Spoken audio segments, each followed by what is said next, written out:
고린도전서 10장 14절에서 22절입니다. 14절에 보면 우상 숭배하는 일을 피하라. 이 피하라는 말은 살기 위해서 그 자리에서 벗어나라.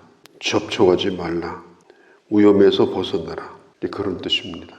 고린도 안에는 우상 숭배하는 큰 신전이 10군데가 넘었습니다. 지금도 그 유적이 어마어마하게 남아있는데요.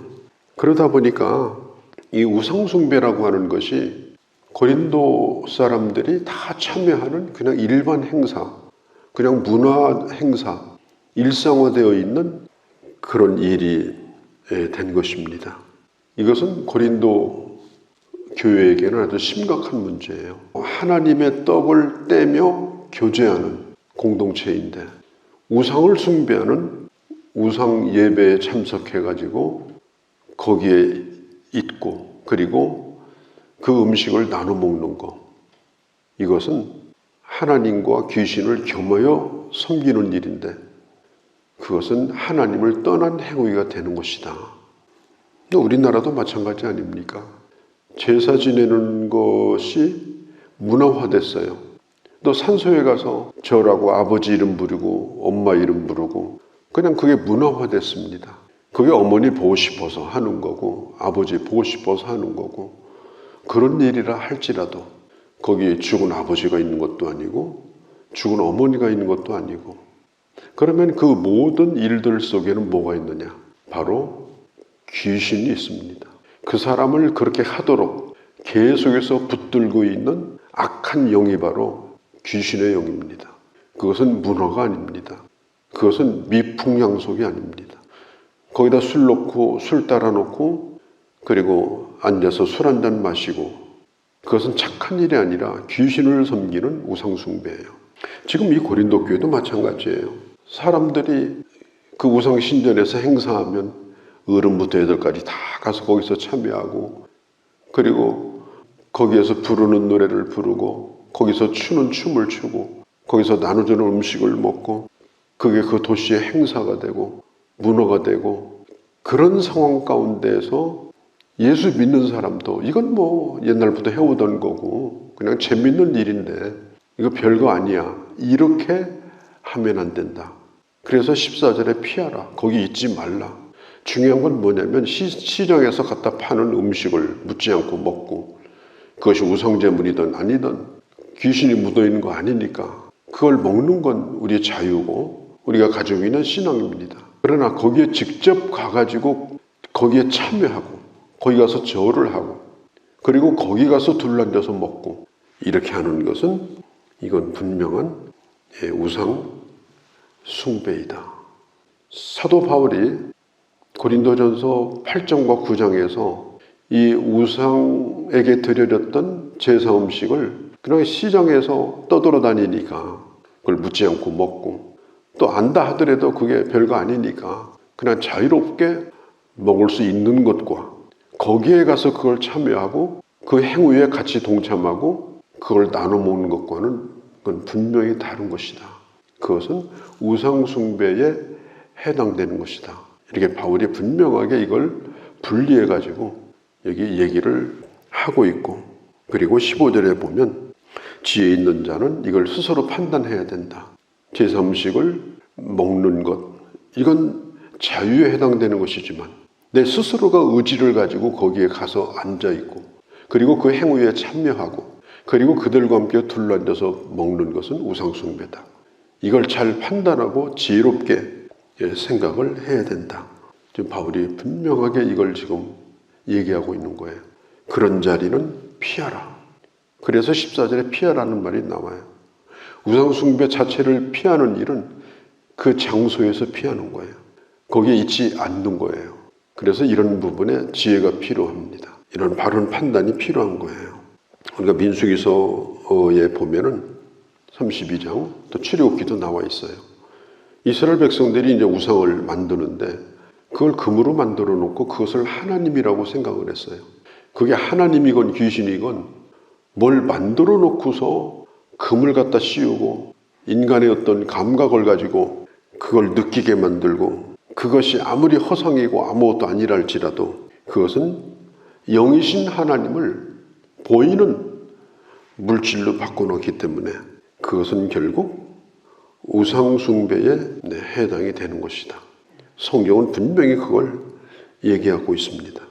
사주 보는 것, 운세 보는 것, 또 점치는 것, 부적 갖다가 걸어놓고 사는 것, 이런 걸 대수롭지 않게 생각하는데 그 자체가 헛된 것이지만 그 행위 자체가 그 집에 귀신을 초청하는, 틈을 열어놓고 언제든지 오시라고 초청하는 행위가 되는 것입니다. 이게 무속신이나 타종교를 믿다가 하나님 앞에 돌아온 사람들은 이런 부분에 있어서 그 고리를 완전히 끊을 필요가 있습니다. 예수 믿는 것도 아니고 안 믿는 것도 아니고, 예수를 믿기는 믿는데 우상 숭배하는 것에서 완전히 떠나지 않으면 귀신에게 문 열어놓고 사는 거예요. 언제든지 오시옵소서. 그래서 이 악한 영이 역사하는 겁니다. 15절에 스스로 판단하라. 그러면서 바울이 하는 얘기가 뭐냐면 우리는 주님의 만찬에 참여하는 자다. 사실 그 떡과 그 포도주가 주님의 살과 피도 아니에요. 또 그거 마신다고 해서 살과 피가 되는 것이 아니에요, 내 속에서. 그런데 그 떡과 그 잔을 마시는 것은 예수님의 주오심, 예수님의 구속의 은혜, 그리고 예수님이 다시 오심까지 그걸 기념하고 그걸 기대하고 그걸 마시는 겁니다. 그것은 구약의 제사와 같은 거예요. 그 음식을 그런 의미를 가지고 먹기 때문에 성만찬이 중요한 겁니다. 그리고 성만찬은 어디 떨어져 가지고 누워서 성만찬 못합니다. 그 자리에 와서 해야 되는 거예요. 그 자리에서 떠나면 성만찬은 그 사람에게는 의미가 없어요. 성만찬은 머리로 생각하는 것이 아니라 그 잔과 그 떡을 실제로 나눌 때 성만찬이 되는 거예요. 자, 그러면 이게 제사를 지낼 때 제사 음식이 뭐가 붙어 있는 게 아니에요. 거기 귀신이 있는 것도 아니고.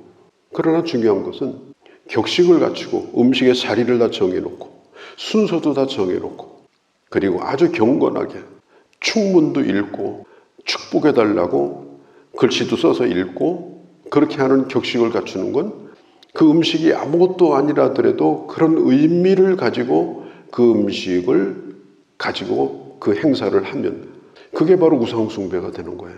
그 음식 자체가 더럽거나 그것이 불결하거나 그런 건 아니에요. 똑같은 음식이에요.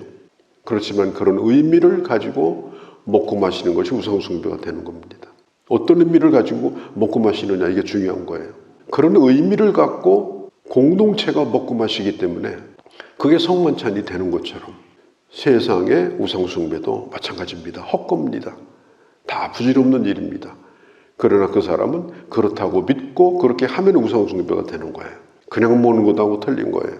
시장에 돌아다니는 제사 음식이든지 또 누가 제사 지내고 한 덩어리 갖다 준 거 그거 아무것도 아니라고 하고 먹는 것하고 거기 가서 참여하고 앉아서 잔 마시고 떡 먹는 것하고는 전혀 다른 문제다. 이게 바울이 이걸 아주 분명하게 구분을 하고 있는 겁니다. 구약의 예를 들어서 제물을 먹는 자들은 제단에 참여하는 자들이 아니냐. 그 제물을 드리고 거기서 제물을 먹거든요. 다 태워서 없애는 게 아니에요. 번제만 그렇게 하는 거지. 그러면 그 먹음으로 그 자리에서 제사를 드리고 제물을 먹음으로 제사에 참여하는 자가 되고 성만찬을 떼면서 그 잔과 떡을 나누면서 거기에 참여하는 자가 되는 것처럼 그 장소에 가서 피하지 않고 거기에 내가 있고 거기에 다 참여를 하고 그걸 먹는 것은 바로 그것은 제사 행위가 우상숭배 행위가 되는 거다. 그래서 고린도에 있는 그 신전에 가서 거기 참여하는 일을 하지 말라. 이것은 바로 문화가 아니다. 미풍양속이 아니다. 이것은 그때도 지금도 똑같이 귀신 섬기는 그런 우상숭배다. 이걸 이 사도 바울이 분명하게 얘기를 하고 있는 거예요. 그러니까 이 부분에 대해서 우리가 분명한 어떤 구분이나 한계를 잘 모르는 분들이 참 많은데, 그래서 고린도전서 8장, 9장, 10장을 이걸 잘 보셔야 되는 겁니다. 오늘 우리가 살고 있는 이 시대는 포스트 모던 시대예요. 현대 이후의 시대입니다. 근대 현대 시대가 지금 지나갔어요. 지금 무슨 시대냐? 현대 시대가 아니에요. 포스트 모던 시대. 포스트 모던 시대의 가장 중요한 게 뭐냐면은 자율성을 강조하는 거예요. 네 자유대로 살아라. 어떤 것도 구속하지 말라. 지금 국회에서 차별금지법 지금 발의를 지금 하고 있습니다. 사람을 차별하지 말라. 성소수자들, 동성애자들 그런 걸 학교에서도 차별하지 말고 동성애자를 군대에서도 차별하지 말라. 그런 행위도 차별하지 말라. 그걸 나쁘다고 하거나 공개적으로 비판하거나 이것도 다 법에 걸린다. 그 법이 지금 통과가 되려고 국회에 지금 올라가 있어요. 왜 그런 일이 생기느냐?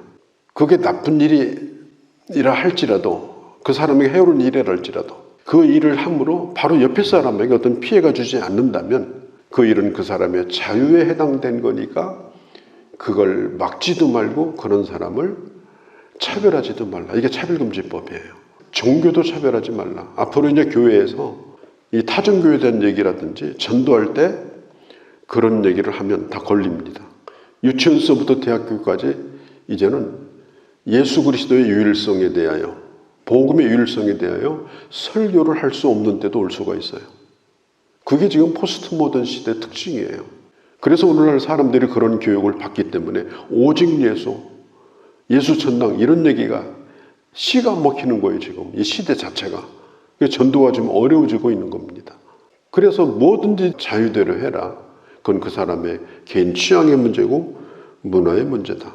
그래서 기독교는 독선적이고 편협하고 이 사람의 자유를 제한하고 있다.